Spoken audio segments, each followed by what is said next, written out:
Good morning. Good morning, YouTubers. Ito ako ngayon, busy.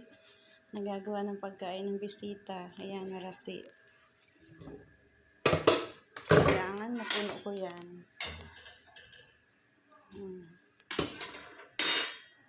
Ayan.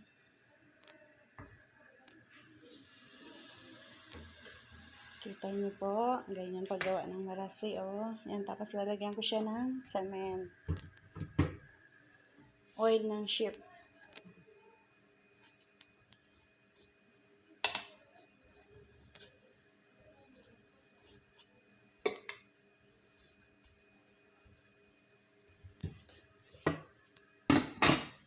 Andiyan na yung bisita ko. Hindi pa ako nakakagawa.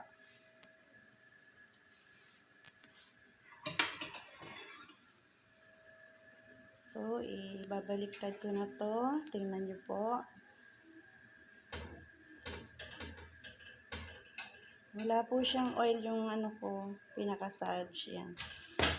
Dahil po naglagay na ako ng oil. Ang agin ko po nga pala ay digig. Ano po siya? Digig Boer and digig Dubai. Oil, salt, tapos onion. Yun lang po ang ingredients ko dyan. Okay, thank you and bye-bye. God bless us all.